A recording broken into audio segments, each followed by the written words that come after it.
ॐ अज्ञानतिमिरान्धस्य ज्ञानाञ्जनशलाकया चक्षुरुन्मीलितं येन तस्मै श्रीगुरुवे नमः। श्रीचैतन्यमनोभीष्टं स्थापितं येन भूतले स्वयं रूप कदा मह्यं ददाति स्वपदान्तिकं। वन्देऽहं श्रीगुरो श्रीयुतपदकमलं श्रीगुरो वैष्णवांश्च श्रीरूपं साग्रजात सगण रघुनाथान्वितं तं सजीवं साद्वैतं सावधूतं परिजनसहितं कृष्ण चैतन्य देवं श्री राधा कृष्ण पादान् सगण ललिता श्री विशाखान्वितांश्च। हे कृष्णा करुणा सिंधु दीनबंधो जगतपते गोपेश्वर गोपिका कांत राधा कांत नमोस्तुते। तप्त कांचन गौरांगी राधे वृंदावनेश्वरी वृषभानुसुते देवी प्रणमामि हरिप्रिये। वाञ्छाकल्पतरुभ्यश्च कृपा सिन्धुभ्य एव च पतितानां पावनेभ्यो वैष्णवेभ्यो नमो नमः। जय श्री कृष्ण चैतन्य प्रभु नित्यानंद श्री अद्वैत गदाधर श्रीवासादि गौर भक्त वृंद। हरे कृष्ण कृष्ण कृष्ण हरे हरे, हरे राम राम राम हरे हरे। हरे कृष्ण कृष्ण कृष्ण हरे हरे, हरे राम राम राम हरे हरे। हरे कृष्णा। तो आप सभी का स्वागत है, सभी को दंडवत प्रणाम। श्रीमद् भागवतम महापुराण जिसके स्कंद 1 में हम सभी चर्चा कर रहे हैं। हम स्कंद 1 के अध्याय 5 के आज तीसरे सत्र में हम लोग प्रवेश करेंगे और हम लोग 134 श्लोकों को हम लोग पूरा कर चुके हैं। ये अध्याय पूरा होने के बाद मैं आप लोगों को श्लोकों की पूरी संख्या से अवगत कराती रहूंगी। और अध्याय 5 में हम लोग श्लोक 1 से लेकर श्लोक 20 तक नारद और व्यास मुनि के बीच का जो संवाद है उसको पिछले 2 सत्रों में हमने समझने का प्रयास किया है। व्यास मुनि के बारे में हम सबको पता है, उन्होंने समस्त ग्रंथों की रचना कर दी थी, तब भी उन्हें शांति का अनुभव नहीं हुआ, प्रसन्नता का अनुभव नहीं हुआ था और वो बैठकर अपने आश्रम में विचार कर रहे थे। नारद मुनि वहां जब प्रकट होते हैं तो वो उनको उन कारणों की ओर ध्यान दिलाना चाहते हैं। पहले वो उनको गुरु की भूमिका बताते हुए कि किस प्रकार गुरु आपकी अच्छी बातों को, आपकी स्ट्रेंथ को, आपकी विशेषताओं को इंगित करते हुए आपको बहुत ही स्नेहपूर्वक क्या आपके में थोड़ी और सुधार की आवश्यकता है, उन बिंदुओं पर भी आपका ध्यान ले आते हैं। तो कल के सत्र में नारद मुनि ने उनसे कहा था कि आप सक्षम हैं, आपको भगवान के इस पूरे ज्ञान को लाने के लिए जितना आपने प्रयास किया वो सब कुछ बहुत प्रशंसनीय है, पर आप इसमें जो भूल गए हैं वो ये है भगवान की लीला का गान करना। और श्रील नारद देव जो है व्यास मुनि को वास्तव में भागवतम में इस विषय को विस्तार देने की आवश्यकता पर विचार करने के लिए कहते हैं। तो वो विचार करने के लिए कहते हैं कि भगवान के चरण कमलों में पूर्ण आश्रित होने के लिए, उनकी महत्ता, उनका प्रभाव, उनका स्वरूप विस्तार समझने के लिए उनकी दिव्य कथा में प्रवेश करिए। जब हम किसी की जब कथाएं हमें कनेक्ट करती हैं, कथाओं से हम अपने आप को संबद्ध कर पाते हैं, कथाओं में हमें शिक्षाएं मिलती हैं, तो कहते हैं भगवान की कथा कहिए। क्योंकि जो जीव है वो साधारण स्तर पर कथाओं से अपने आप को अधिक निकटतम महसूस कर पाएगा भगवान से, तो उसको अपने व्यवहार में भगवान, आसपास की घटनाओं में भगवान की दिव्य लीलाओं के दर्शन होने लग जाएंगे। तो आज के लिए प्रारंभ करते हैं। आज हम लोग श्लोक संख्या 21 से आगे बढ़ेंगे। त्वमात्मनात्मानम् अवेहम्, एक मिनट। त्वमात्मनात्मानम् अवेहि अमोद्रिक परस्य पुंस परमात्मन कलाम अजं प्रजातं जगत शिवायते। आवाज आ रही है आप सभी को? अजं प्रजातं जगत शिवायत अनुभाव अभ्युदय अधिगण्यताम। एक बार पुनः पढ़ लेते हैं। त्वमात्मानमात्मानम् अवेहि अमोद्रिक परस्य पुंस परमात्मन कलाम अजं प्रजातं जगत शिवायत महानुभावाभ्युदय अधिगण्यताम्। नारद मुनि कहते हैं तुम में पूर्ण दृष्टि है, तुम पूर्ण पुरुषोत्तम भगवान को जान सकते हो, क्योंकि तुम भगवान के अंश के रूप में विद्यमान हो। यद्यपि तुम अजन्मा हो, लेकिन समस्त लोगों के कल्याण हेतु इस पृथ्वी पर प्रकट हुए हो। अतः भगवान श्री कृष्ण की लीलाओं का अधिक विस्तार से वर्णन करो। तो अब यहाँ पर गुरु ने अपनी पूरी जो उनकी उनकी जो आधिकारिक पोजीशन है, जो उनकी स्थिति है, उसको यहाँ पर धारण कर लिया है नारद मुनि ने। उन्होंने पहले उनको श्रील व्यास देव को उनका जो प्रभाव है, जो विस्तार है, जो उनका महत्व है, जैसे जामवंत जी ने लीला के समय हनुमान जी को याद दिलाया कि तुम कौन हो, तुम केसरी नंदन तक ही नहीं हो, केवल तुम वायुपुत्र हो। तुम इतनी तुम्हारे पास ज्ञात जो अनेकों अनेकों देवी देवताओं द्वारा तुम्हें जो ज्ञात सुकृत है तुम्हारे पास, जो तुम्हें वरदान प्राप्त हुए थे, उनको स्मरण करो। तो नारद मुनि कहते हैं यहाँ पर व्यास देव को कि तुम अजन्मा हो। कौन हो तुम स्वयं भगवान के अंश रूप में विद्यमान हो। पूर्ण पुरुषोत्तम भगवान को तुम जान सकते हो, क्योंकि तुम में पूर्ण दृष्टि है। अहेतु की कृपा से तुम्हारा अवतार हुआ है। और भगवान जो है, यहाँ पर नारद मुनि इतने पर ही नहीं रुकते। नारद मुनि उन्हें बताते हैं कि केवल अवतार होने मात्र से तुम्हारा अस्तित्व पूरा नहीं होता है। तुम लोगों के परमार्थ के लिए, लोगों के कल्याण के लिए तुमने अवतरित किया। ये सारा वैदिक साहित्य, इससे किसका कल्याण हो रहा है? लोगों का कल्याण हो रहा है। तो पतित जीवों को, हम सबको तुमने ये जो साहित्य, हम सबको अर्थात हम जीवों के लिए कह रहे हैं नारद मुनि, स्वयं के लिए नहीं, हम सबको ये जो ज्ञान नारद मुनि से प्राप्त हो रहा है, परंपरा में व्यास मुनि से अब हमें प्राप्त हुआ है, वेदों से, इसको अध्ययन करना हमारे लिए आवश्यक है। क्योंकि इन ऋषियों ने, इन महर्षियों ने, इन परंपरा प्राप्त आचार्यों ने इतना इस पर समय लगाया है। और नारद मुनि मूल रूप से अन्य सभी के गुरु हैं। वास्तव में देखा जाए तो व्यास देव तो भगवान के अवतार हुए हैं, और नारद मुनि भी भगवान के छठे अवतार में एक अवतार के रूप में आते हैं। लेकिन ये जो परंपरा प्राप्त ज्ञान है, उसका स्वरूप प्रकट करने के लिए वो आचार्य का कार्य कर रहे हैं यहाँ पे। तो वो कह रहे हैं कि भले जो है तुमने समस्त ग्रंथों की रचना कर दी, और भले कहने की दृष्टि से तुम्हें अब अतिरिक्त और कोई रचना करने की आवश्यकता नहीं है ज्ञान के प्रस्फुटीकरण के लिए, लेकिन लोगों को समझ में भी तो आना चाहिए। हमने सब बनाकर निर्माण करके रख, जैसे कहीं पर भवन निर्माण की पूरी श्रृंखला रखी है, लेकिन उसका असली फायदा कब है? जब उसमें लोग आके रहेंगे भी तो, तब तो। नहीं तो आपने भवन निर्माण, आपके पास एक जमीन का टुकड़ा था, आपने उस पे कई तल्ले मकान बनाकर रख दिए, पर आपको उसमें रिटर्न में क्या मिला? आपको फायदा कब होगा? जब लोग उसमें उसको खरीदेंगे या लोग आकर उसमें रहेंगे। उसी प्रकार व्यासदेव जी, आपने सब कुछ लिख के तो रख दिया, पर व्यासदेव की कृपा से हम सबको कब ये कृपा प्राप्त होगी? जब हम उसका अध्ययन करेंगे। अध्ययन तब कब कर पाएंगे? जब हमको वो सब समझ में आएगा, तब तो हमें उसका फायदा होगा। तो नारद मुनि व्यासदेव को यही कह रहे हैं, सब जो आपने लिख दिया है, इसका फायदा लोगों को होना चाहिए। चैतन्य महाप्रभु के रूप में आगे भगवान अवतार लेंगे, कृष्ण के रूप में, राम के रूप में जब भी भगवान आते हैं, तो उसको व्यवहारिक रूप से कैसे अनुभव कर पाए, वो बताते हैं। उस दिशा निर्देशन का, उस गुण का, उस गान को आप प्रस्तुत करिए। तो ये व्यास मुनि को नारद मुनि इंस्ट्रक्ट कर रहे हैं यहाँ पर, उनको यहाँ पर ये समझाने की मुद्रा में वो कह रहे हैं। वो कहते हैं, इदम हि पुंसस्तपसा श्रुतस्य वा स्विष्टस्य सुक्तस्य च बुद्धि दत्तयो अविच्युतोऽर्थ कविभिर्निरूपितो यदुत्तम श्लोक गुणानुवर्णनम। विद्वान मंडली ने यह स्पष्ट निष्कर्ष निकाला है कि तपस्या, वेदाध्ययन, यज्ञ, दान तथा स्तुति जप का अचूक प्रयोग उद्देश्य उत्तम श्लोक भगवान की दिव्य लीलाओं के वर्णन में जाकर समाप्त होता है। तो नारद मुनि बिल्कुल समरी फॉर्म में, संक्षिप्त रूप में, सार रूप में जो पूरा भागवतम का महत्व हमने समझा था वो बता रहे हैं। वो कह रहे हैं कि मनुष्य का जो मस्तिष्क है, आप समझ के देखिए, इसका विकास अनेक अनेक प्रकार के ज्ञान की उत्पत्ति से होता है। जैसे उन्नति, जैसे विज्ञान हो गया, दर्शन हो गया, भौतिकी, रसायन, मनोविज्ञान, अर्थशास्त्र, राजनीति, इन सब से मनुष्य के मस्तिष्क का विकास होगा।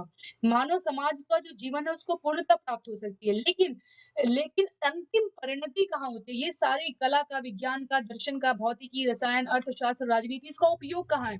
इसकी परम पूर्णता जब आप भगवान के श्री चरण को प्राप्त करते हो। तो आचार्यों का ये निष्कर्ष है, नारद मुनि कहते हैं, आचार्यों का कहना है कि जीवन की पूर्णता का अंत परम पुरुष विष्णु की प्राप्ति में होता है। तो श्रुति का भी निर्देश है, जो हमारे यहाँ स्मृति और श्रुति शास्त्र जो कहे गए हैं, उनका निर्देश है कि भगवान विष्णु की सेवा की आकांक्षा करनी चाहिए। तो जो लोग सिर्फ भगवान विष्णु का जो बाह्य वैभव क्या है, जो अनेकों प्रकार की शक्तियों और देवी देवताओं का उन्होंने विस्तार किया समाज के संचालन के लिए, उनको जो ज़िम्मेदारियाँ दी, केवल अगर वहीं पर हम रुक गए हैं, तो हम नहीं समझ पाते हैं कि आत्म साक्षात्कार की चरम परिणति है भगवान। हमें वहाँ तक पहुँचने का प्रयास करना चाहिए। और इस प्रकार अपने आप को केवल यहाँ इस सैद्धांतिक ज्ञान तक ही हमें अपने आप को केवल नहीं रोकना चाहिए। तो जब ज्ञान की उन्नति का सदुपयोग भगवान के लिए किया जाएगा, भगवान की सेवा के लिए किया जाएगा, तो उनकी सारी प्रक्रिया जो है ज्ञान प्राप्त करने की, वो फिर पूर्ण हो जाती है। कौन-कौन सी प्रक्रिया है ज्ञान प्राप्त करने की? तो वो कहते हैं तपस्या, वेद अध्ययन, यज्ञ, दान, स्तुति जप, सबका उद्देश्य क्या है? भगवान की दिव्य लीलाओं के वर्णन में जाकर समाप्त होता है। कैसे? तपस्या के द्वारा आप क्या करते हैं? कहते हैं कि इंद्रियों को संयमित कीजिए, मन को एकाग्र कीजिए, तब जाकर आप भगवान को प्राप्त करने की दिशा में पहला कदम बढ़ाते हैं। वेद अध्ययन में किसे कहा गया? न एति न एति नैति नैति कहा गया। जो भगवान है, पूर्ण पुरुषोत्तम है। अब उसके बारे में इतना सब कुछ कहने के बाद भी उनका उनका विस अ, उनके उनके उनका वर्णन नहीं समाप्त किया जा सकता, पर हमारी जीवा अब इससे आगे साथ नहीं दे रही है। कहा जाता है कि अनंत शेषनाग जो है अनंत शेष अनंत मुखों से अनंत युगों तक वर्णन करते रहेंगे, तो भी भगवान की महिमा का वर्णन नहीं किया जा सकता।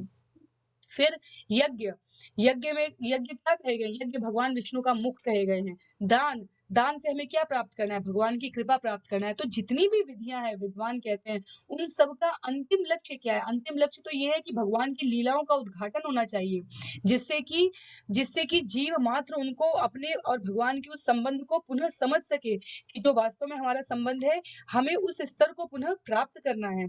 हमें इतने पर ही नहीं रुक जाना है। और भगवत गीता में भी केवल श्रीमद् भागवतम में यहाँ पर नारद मुनि के कहने की वजह से नहीं, भगवत गीता में भी इसकी पुष्टि कही गई है। क्या कहा गया है?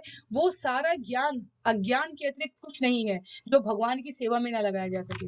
हम जानते रहे, मैं हमेशा कहती हूँ इसे बहुत ज़्यादा समझने की ज़रूरत नहीं है। सैद्धांतिक ज्ञान, अध्यात्म में सैद्धांतिक ज्ञान और व्यावहारिक ज्ञान, अगर केवल सिद्धांत रहेगा और व्यवहार नहीं रहेगा, तो अध्यात्म का पालन नहीं कर सकता जीव, कर ही नहीं सकता।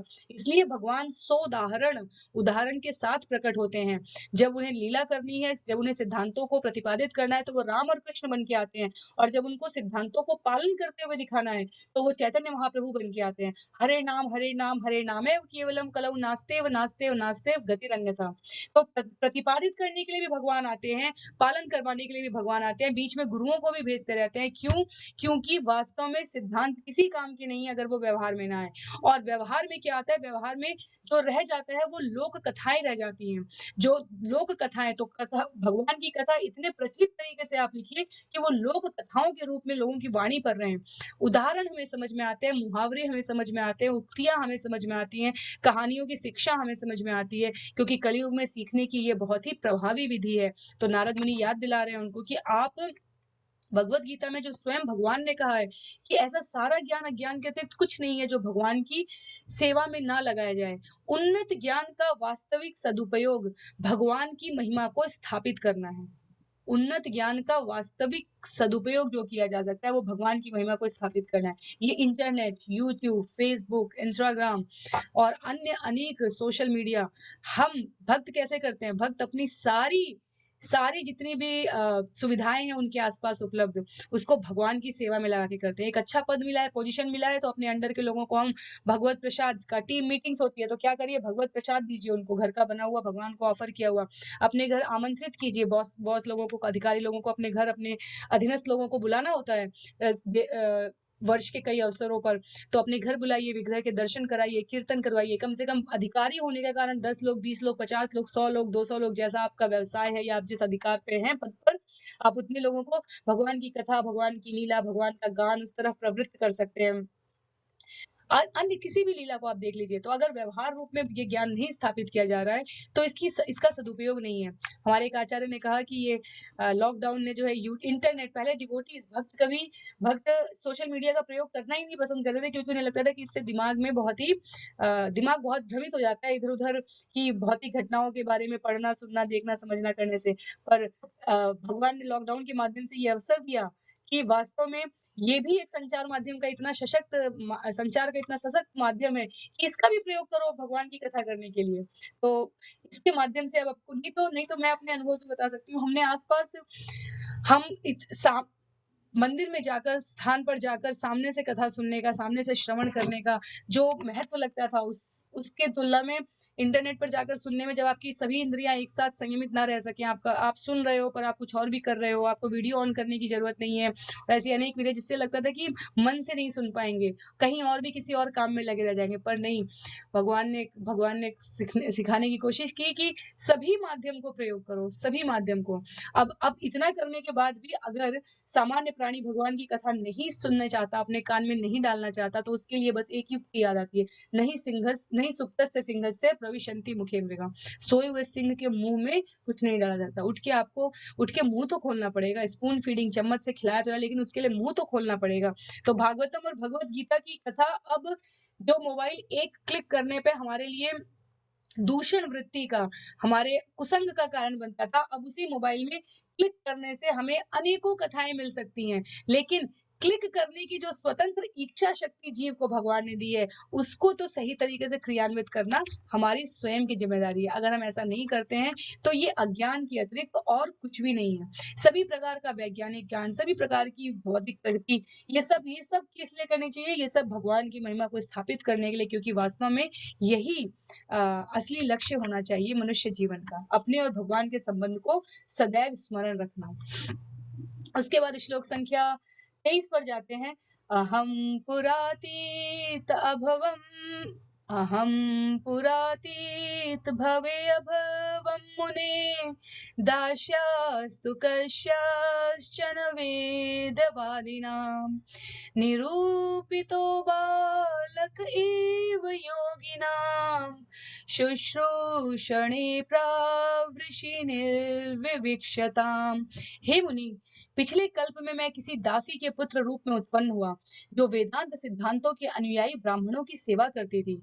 जब वे लोग वर्षा ऋतु के चातुर्मास में साथ साथ रहते थे, तो मैं उनकी सेवा टहल व्यक्तिगत सेवा किया करता था। तो नारद मुनि ने व्यास देव को ये अधिकार रूप से कह दिया कि भगवान की कथा, दिव्य लीलाएं सुनाओ। पर गुरु कौन है? गुरु जिसने आत्म साक्षात कर रखा है, जो हमें भगवान के चरणों तक पहुंचा सकते हैं। तो नारद मुनि उस प्रज्ञा स्थित अवस्था में हैं। उन्होंने कहा कि भगवान के दिव्य लीला और कथाओं को मैं तुम्हें सुनाने के लिए इसलिए कह रहा हूँ, क्योंकि इन कथाओं का, दिव्य लीलाओं का मेरे स्वयं के जीवन पे मैं अपने अनुभव से बताता हूँ। जब कोई बात अपने अनुभव से कही जाती है तो उसमें बहुत गहराई होती है, उसमें जो आप महसूस करने की आपकी शक्ति होती है, वो आपके कण कण को सदैव उस अनुभव से दैदीप्यमान रखती है, प्रभावित रखती है, आपको कभी विस्मृत नहीं होने देती। तो नारद मुनि बताते हैं यहाँ पर कि ये मैं क्यों कह रहा हूँ कि कथा का बहुत महत्व है, भगवान की दिव्य लीला श्रवण का। क्यों? क्योंकि स्वयं पिछले कल्प में भगवान की भक्ति से सिक्त वातावरण जो है, उसकी जो अद्भुत महिमा है, उसका वर्णन करने के लिए वो कह रहे हैं कि मैं एक साधारण, आप समझ सकते हैं, माता पिता की संतान था, नॉर्मल, जिसे आज आप नारद मुनि कह रहे हैं, जिनको समस्त वेदों के रचयिता वेद व्यास का गुरु बनने का सौभाग्य प्राप्त हुआ है। एक तरीके से आप ऐसे समझ सकते हैं, अगर महिमा समझनी है तो। जिन नारद मुनि की सुनी हुई बातों को अनेकों भक्तों ने अपने जीवन में लगा दिया, और उनकी महिमा जो है अनादि युगों से गाई जा रही है। ध्रुव, प्रहलाद, प्रचेता, मणि नल कुबेर, मणिग्रीव, अनेक लोग हैं जिनके बारे में ऐसा कहा जा सकता है कि उन सबका नारद मुनि के शिक्षा से कल्याण हो गया। वाल्मीकि स्वयं, तो विचार करेंगे तो और भी नाम आएंगे, पर विषय है समझने का यहाँ पे कि अत्यंत महत्वहीन माता पिता के संतान थे, साधारण सी। उसके पश्चात, जन्म के पश्चात जो मेरी माँ थी वो क्या करती थी? वो जो वेदांत सिद्धांत के अनुयायी ब्राह्मण थे, उनकी सेवा करती थी। उनके जो छोटे-छोटे काम हैं, आश्रम साफ करना, उनके लिए भोजन की व्यवस्था करना, इस प्रकार के। तो वैसा करते-करते जितनी भी भगवान बताएँगे कि जितनी भी वहाँ पर नारद मुनि बताएँगे कि जितनी भी वहाँ पर उपस्थित सेवाएँ थी, व्यक्तिगत सेवाएँ जो है, रास्ते में बुहार दिया, आश्रम को साफ कर दिया, वो सब मेरी माँ करती थी। और क्योंकि मेरे पिता का जल्दी ही स्वर्गवास हो गया था, तो मैं माँ के साथ जाया करता था। तो वो प्रामाणिक गुरु की सेवा के अनुपात में उन्हें क्या प्राप्त हुआ, और भगवान की कथा सुनने से, इसके बारे में वो बता रहे हैं।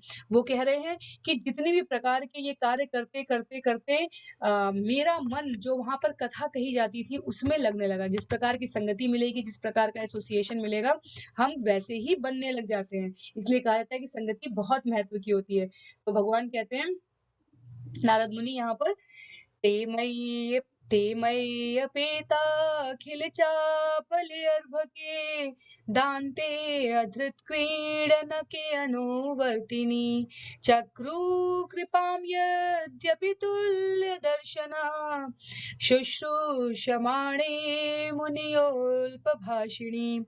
यद्यपि वे स्वभाव से निष्पक्ष थे, किंतु उन वेदांत के अनुयायियों ने मुझ पर अहेतुकी की कृपा की। जहाँ तक मेरी बात की, मैं इंद्रिय जित था और बालक होने पर भी खेल कूद से अनासक्त था। साथ ही मैं चपल न था और कभी भी जरूरत से ज्यादा बोलता नहीं था। तो एक तरीके से वो बाल रूप में है नारद मुनि यहाँ पर वो भक्त को जिसके जीवन में कुछ सीखने की अभिलाषा हो, उसके गुणों के बारे में बता रहे हैं। इंद्रिय जीत होना चाहिए आपको। इंद्रिय जीत का अर्थ हम सभी को पता है। इंद्रिय जीत का सरल सा अर्थ है, ये भगवान भक्त के भक्तों के शुद्ध लक्षण होते हैं ये, कि आपकी इंद्रियां संयमित होनी चाहिए। दूसरा वर्णन वो कहते हैं कि मैं खेलकूद में भी अनासक्त था। तो बालक जैसे स्वभाव से चपल होते हैं, खेलकूद होते हैं, तो उनका मेरे अंदर ये नहीं था, अर्थात धीर गंभीरता थी मेरे अंदर। मैं मितभाषी था, अर्थात मैं बोलने से ज्यादा सुनने पर ध्यान देना चाहता था।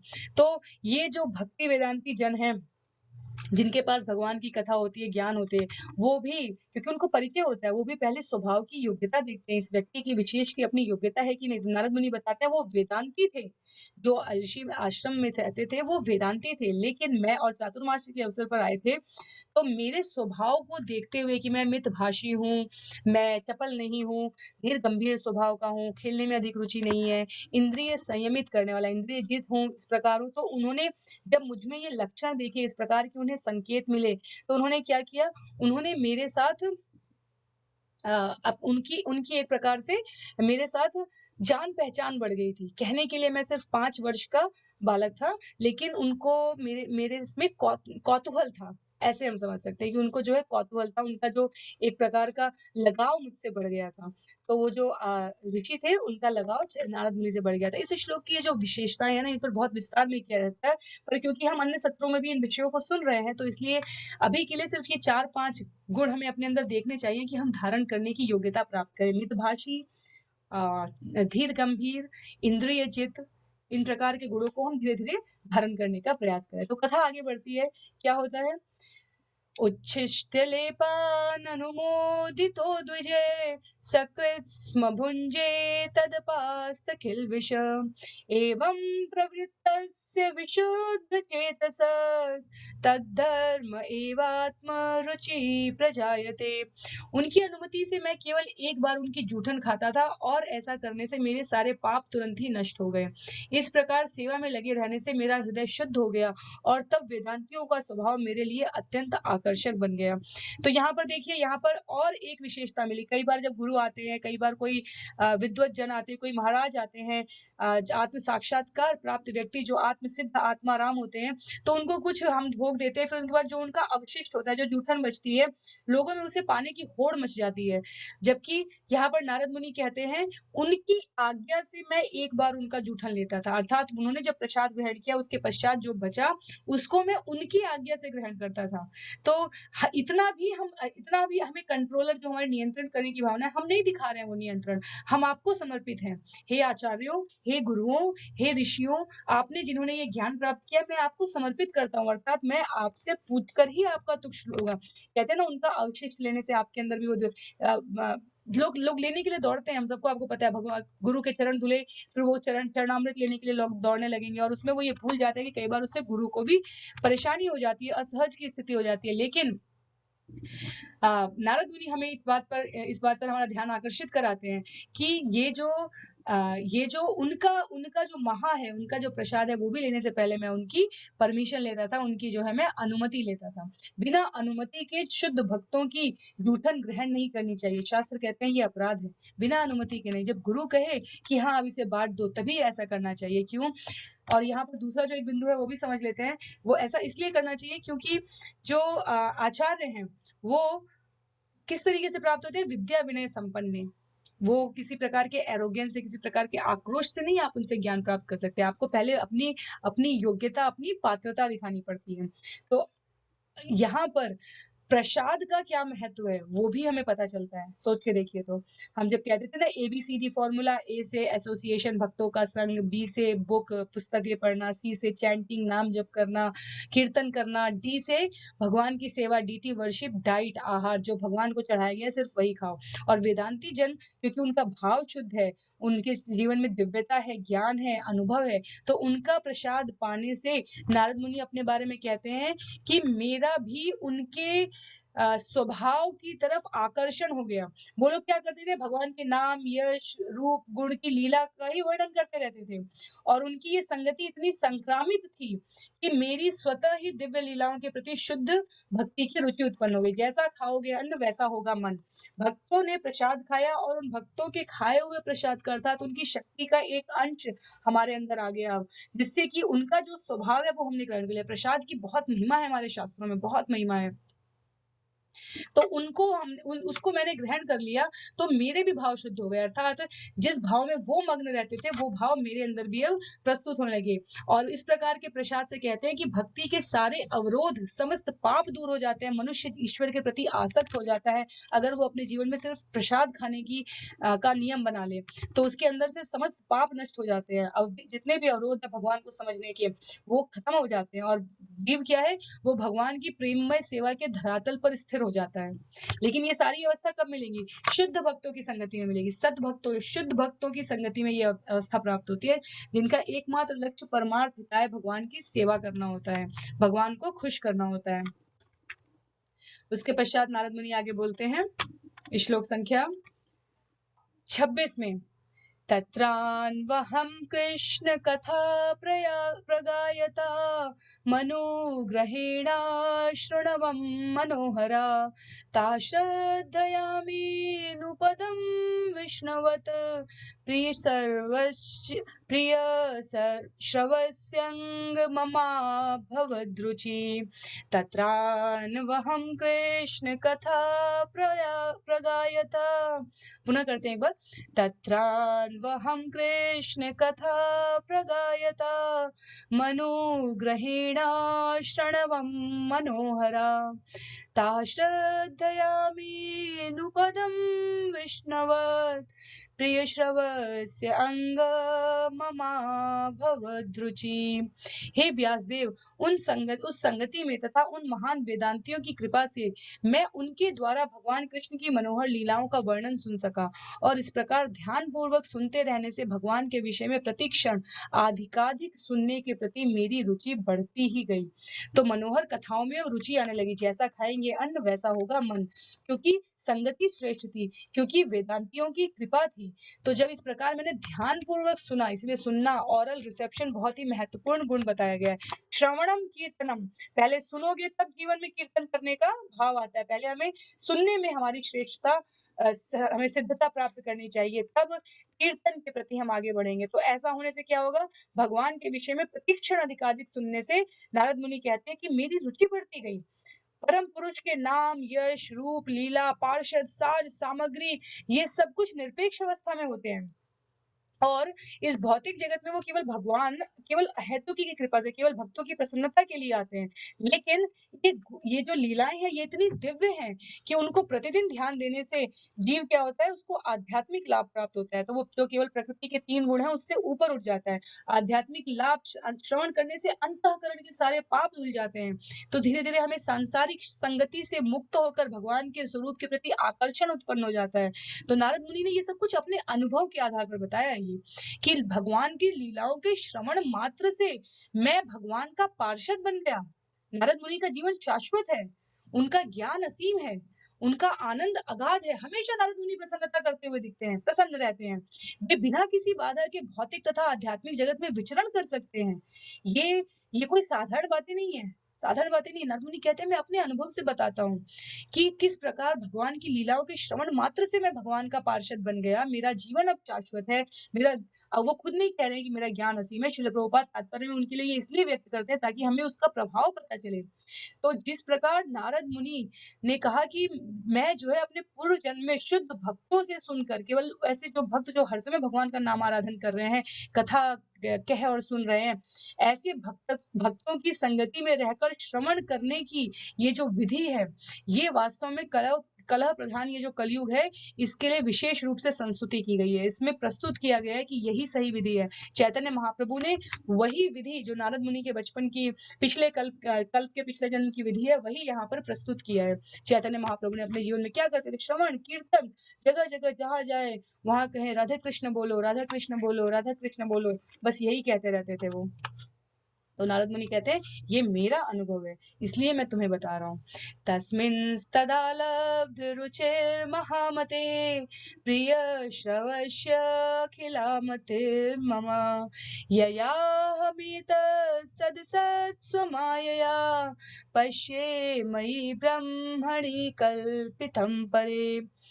हे महामुनि, ज्यों ही मुझे भगवान का आस्वादन प्राप्त हुआ, त्यों ही मेरा ध्यान भगवान का श्रवण करने के प्रति अटल हो गया, और ज्यों ही मेरी रुचि विकसित हो गई, त्यों ही मुझे अनुभव हुआ कि मैंने अज्ञात वश ही स्थूल तथा सूक्ष्म आवरणों को स्वीकार किया है, क्योंकि भगवान तथा मैं दोनों ही दिव्य हैं। तो नारद मुनि अपने अनुभव का प्रभाव बता रहे हैं। नारद मुनि कह रहे हैं कि मुझे अब जो भगवान का ये आस्वादन प्राप्त हुआ, तो भगवान के श्रवण के प्रति, उनकी लीलाओं के श्रवण के प्रति मेरा ध्यान अटल हो गया। और जब हम पहले अपना ध्यान अटल करते हैं, अपने आप को फिक्स करते हैं, हमारी कॉन्शियसनेस, चेतना, अपनी बुद्धि को हम दृढ़ करते हैं, तब क्या होता है? तब हम जीवन में रुचि विकसित करते हैं। जब हम कहते रहेंगे नहीं समझ में आ रहा है, फिर भी सुनेंगे, फिर भी सुनेंगे, देखेंगे, सुनने से अंतःकरण शुद्ध होता है, तो सुनते हैं, क्योंकि भगवान की लीला का श्रवण अपने आप में दिव्य संगति है, ऐसा शास्त्र कहते हैं। उनमें और उनकी लीलाओं में कोई अंतर नहीं है। तो मैं अगर नहीं समझ पा रहा हूँ तो भी मैं अभी सुनूंगा, धीरे धीरे धीरे। जैसे कई बार जो पहले पुराने जो हमारे बर्तन होते थे पीतल के और उसके, वो उनमें उनमें जो है अब तो हमें पता है ऑक्सीडाइज होते हैं, और इसलिए उस पर एक ऑक्साइड की लेयर बन जाती है, पर उसको घिसते रहो घिसते रहो घिसते रहो, तो घिसने से वो चमकने लगते थे। तो मन भी वैसा ही है, इतने जन्म जन्मांतर से भौतिक आसक्ति में लगा हुआ है कि एक बार सुनने से नहीं होगा, सुनते रहो, और सुनते हुए क्या होगा? धीरे धीरे अंतःकरण शुद्ध होगा। जब अंतःकरण की मलिनता खत्म होने लगती है, अज्ञान दूर होने लगता है, तब हमें इस बात का ज्ञान होता है कि वास्तव में भगवान और ये शरीर, मैं और आत्मा अलग-अलग हैं। भगवान का अंश है आत्मा के रूप में जो इस शरीर में है, और शरीर बदल जाएगा, आत्मा वही रहेगी। तो देखा जाए तो आत्मा और परमात्मा दोनों दिव्य हैं। तो ये ज्ञान कब आता है? ये ज्ञान आता है जब हम अपने जीवन में श्रवण की शक्ति को स्थापित करते हैं। तो मंदिर जैसे कोई भी चीज़, मंदिर धीरे-धीरे बुहारते रहो, कहीं झाड़ू लगाओ तब वो साफ होता है। ये जो क्रमिक विकास की प्रक्रिया है, भक्ति को इसीलिए क्रमिक विकास की प्रक्रिया कहा गया है, तब ये जो है जीवन में फलीभूत होने लगता है। तब हम ये नहीं सोचेंगे कि, क्योंकि अगर हम शरीर भी कहें तो ना हम ये हाथ है, ना हम ये पैर है, ना हम ये मुँह है, तब भी ये पूरे शरीर में हाथ, पैर, मुँह है। हम इसको नकार नहीं सकते। तो उसी तरह भगवान का अस्तित्व है, लेकिन हम अगर केवल उसे बाहर के रूपों में ढूँढते रहेंगे तो हमें नहीं मिलेगा। दिव्य लीलाओं से, हमारे अंदर भगवान की दिव्य कथाओं के श्रवण से भगवान को समझने की दिव्यता जागृत होती है। तो आगे आगे बढ़ने में नारद मुनि कहते हैं, इत्थं शरत्प्रावृषिकावृतो हरे विष्णुवतो मेऽनुसवं यशोमलं संकीर्त्यमानं मुनिभिर्महात्मभिः भक्ति प्रवृत्तात्मरजस्तमोपः। क्या कहते हैं? इस प्रकार वर्षा तथा शरद दोनों ऋतुओं में मुझे इन महामुनियों से भगवान हरि की धवल कीर्ति का निरंतर कीर्तन सुनते रहने का सुअवसर प्राप्त हुआ। जो ही मेरी भक्ति का प्रवाह होने लगा कि रजोगुण तथा तमोगुण के सारे आवरण विलुप्त हो गए। यही कहा जाता है। क्या कहते हैं? आचार्य कहते हैं कि जब हम भक्ति के प्रयास में, इस प्रक्रिया में, इस मार्ग पर अपने आप को आगे उद्धृत कर लेते हैं, तो पीछे मुड़ के अगर देखें तो जो भक्ति का दिव्यमय, ये जो भक्तिमय सेवा का दिव्य प्रभाव होता है, ये हमें अपनी सहज प्रवृत्ति लगने लगती है। तब हमें ये लगता ही नहीं कि कभी ऐसा भी समय रहा हो कि हमें लहसुन प्याज खाने में इतनी आसक्ति रही हो। कभी रहा होगा, कभी रहा होगा। अब उसके बिना भी जीवन में कोई कमी नहीं लग रही है। कभी रहा होगा कि टीवी, सिनेमा, मूवी, थिएटर और धूम्रपान और अनेकों प्रकार के व्यसनों के बिना मुझे जीवन की कल्पना अधूरी लगती रही होगी। लेकिन मैंने भगवान के शास्त्रों के, गुरुओं के, आचार्यों के, संगति के, इनके महत्व को पहचान कर इस मार्ग पर आगे बढ़ाने का कदम रखा, तो धीरे-धीरे ये सब छूट गए। तो इसीलिए जब आप भक्तों के अनुभव सुनते हैं ना, और वो भी पुनः वो कथा हो गई, भक्तों का अनुभव कथा हो गई, और हमें कथा हमेशा अच्छी लगती है। यही नारद मुनि उनको बता रहे हैं कि ये जो कथा है, जब हम भक्तों की, जैसे हमारे इस्कॉन में बहुत सारे भक्तों की कथाएँ एक नियमित अंतराल पर अनेक अलग-अलग पत्रिकाओं में, अलग-अलग वेबसाइट पर निकलती रहती है। तो हम देखते हैं कि किस प्रकार एक छोटी-सी घटना उनके जन्म-जन्मांतरों के तंतुओं को जोड़ देती है। उनको अपनी स्मृति जो हो चुकी होती है, सूक्ष्म और स्थूल, शरीर स्थूल है, आत्मा सूक्ष्म है, वो सब भावों से वो अपने आप को पृथक कर सकते हैं। आत्मा और परमात्मा को जोड़ने वाली तत्वों को उनकी बात समझ में आने लग जाती है। तो ये दिव्यता है, सुसुप्त होता है। ये कहते हैं ना, कोई अधार्मिक नहीं होता, कोई नास्तिक नहीं होता। किसी में ये ईश्वर के प्रति जो स्नेह प्रेम होना चाहिए, वो जागृत अवस्था में है, किसी में वो सुषुप्त अवस्था में है। तो हमें इसे भगवान का श्रवण, और कोई भी बात हम जानकार कैसे बनते हैं? सुन के, पढ़ के, देख के। और उसमें सबसे बड़ा जो घटक होता है, कारक होता है, वो होता है सुनना। सबसे पहले सुनना आवश्यक है, संगति प्राप्त करना आवश्यक है, और जब इस प्रकार होता है, तो जो भगवान का चरम लक्ष्य है, अर्थात दिव्य प्रेम, वहां तक हम पहुंच पाते हैं। तो वो अपने बारे में बताए कि वर्षा और शरद दोनों ऋतुओं में जब महामुनि अपने आते थे, तो मुझे भगवान हरि की धवल कीर्ति का निरंतर कीर्तन सुनने का अवसर प्राप्त हुआ। और जब ऐसा हुआ, तो रजोगुण और तमोगुण अर्थात अपना भी हानि करने से हो रहा है, इसका ध्यान ना रहे, और रजोगुण अर्थात अपना लाभ करने के लिए किसी की हानि करनी हो, तो कोई शंका नहीं। इन सबसे मैं ऊपर उठ गया, मैं सत्य में तो प्रवेश कर चुका था कम से कम। क्यों? क्योंकि मेरे अंदर परमार्थ की भावना थी, मुझे किसी से कुछ नहीं अपेक्षा थी। मैं सिर्फ अपने आप को भगवान की दासानुदास शक्ति में लगाना चाहता था। उसके पश्चात श्लोक संख्या 29 में नारद मुनि बताते हैं, तस्यैवं मे अनुरक्तस्य प्रश्रितस्य हतेन श्रद्धनानस्य बालस्य दान्तस्यानुचरस्य च। मैं उन मुनियों के प्रति अत्यधिक आसक्त था। मेरा आचरण विनम्र था, और उनकी सेवा के कारण मेरे सारे पाप विनष्ट हो चुके थे। मेरे हृदय में उनके प्रति प्रबल श्रद्धा थी। मैंने इंद्रियों को वश में कर लिया था, और मैं तन तथा मन से उनका दृढ़ता से अनुगमन करता था। तो पुनः भक्तों की सारी क्वालिटी, भक्तों की जो सारी विशेषता है, वो हमें यहाँ देखने को मिल रही है। पहले हमने क्या देखा? मितभाषी होते थे, चपल नहीं थे, धीर गंभीर स्वभाव के थे, इंद्रिय चित्त थे। तो ये गुण थे। अब वो क्या बता रहे हैं? अब वो कह रहे हैं कि सत्संगति का प्रभाव, वहां पर भोजन का प्रभाव है, यहाँ पर सत्संगति का प्रभाव है। नारद मुनि का ये चरित्र का उदाहरण अपने आप में, जितने भी सिद्धांत मूल्य व्यवहारिक रूप से भक्ति करके, आध्यात्मिक सेवा करके भगवान को प्राप्त किए जा सकने में बताए जाते हैं, वो सब नारद मुनि ने अपने इस पिछले जन्म में जी लिए थे। तो पहले ये जो गुण किए, अब क्या है? अब वो ये बताते हैं कि मेरा आचरण विनम्र था, इसलिए मैं उनकी सेवा करता था, और सेवा करने के प्रभाव से, भक्तों की संगति में भगवान की कथा सुनकर भक्तों की सेवा करने मात्र का जो प्रभाव होता है, उससे उसे आचार्य कहते हैं कि सारे पाप नष्ट हो जाते हैं। स्पर्श से सारे पाप नष्ट हो जाते हैं। उसके बाद उसके हृदय में श्रद्धा थी। बालक जो है नारद मुनि, उनके हृदय में श्रद्धा थी। उन्होंने इंद्रियों को वश में कर लिया था, और तन तथा मन से उनका बड़ी ही दृढ़ता से पालन करते थे। तो ये सब पुनः कुछ लक्षण हैं, जो कि हम बहुत डिटेल में हमें जानने की वास्तव में आवश्यकता भी नहीं, क्योंकि सभी सुधी पाठक नियमित रूप से जो सुन रहे हैं, उनको पता है कि ये कहीं न कहीं हम इन विषयों को बहुत ही विस्तार में बताते रहे हैं। श्लोक संख्या 30 में, ज्ञानम गुह्यतमं यत् साक्षात् भगवत उदितम् अन्ववोचन् गमिष्यन्त कृपया दीनवत्सला। ज्ञानं गुह्यतमं यत्तत् साक्षात् भगवता उदितम् अन्ववोचन गमिष्यन्त कृपया दीनवत्सला। दीन जनों पर अत्यंत दयालु उन भक्ति वेदांतों ने जाते समय मुझे उस गुह्यतम विषय का उपदेश, जिसका उपदेश स्वयं भगवान देते हैं, वो दिया। तो ये जो वेद वेदांती थे, ये जब क्या हुआ, अपना कार्यकाल पूरा, अपना जो समय काल था वहां पर, वो पूरा होने के पश्चात उन्हें वापस जाने की बात आई। तो जो गुह्यतम उपदेश थे, भगवान ने भगवत गीता में, अन्य शास्त्रों में निश्चित रूप से ये उपदेश दिया है, और कहा है कि इसका पालन करो। अहम सर्वस्व प्रभो मत्तः सर्वम प्रवर्तते।